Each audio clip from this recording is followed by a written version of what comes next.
Уже несколько недель, как гауляйтерское правительство Запада под управлением Центрального банка уничтожает население России, ну, забивая его животных, скот, которым то жило, питалось. Это было, можно сказать, единственное, на что существовали жители России. То есть можно просто сказать, кредиты выплачивать им обратно не на что.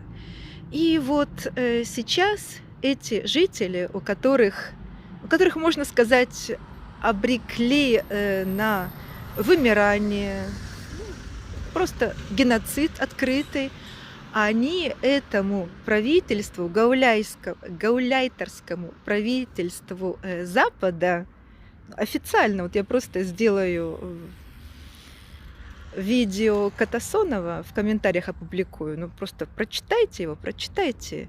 И что же выходит?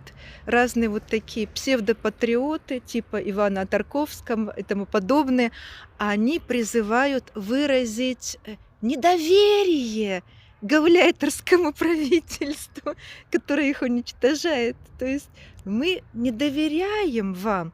Как-то вы уж больно долго нас уничтожаете. Это что, смех сквозь слезы или как?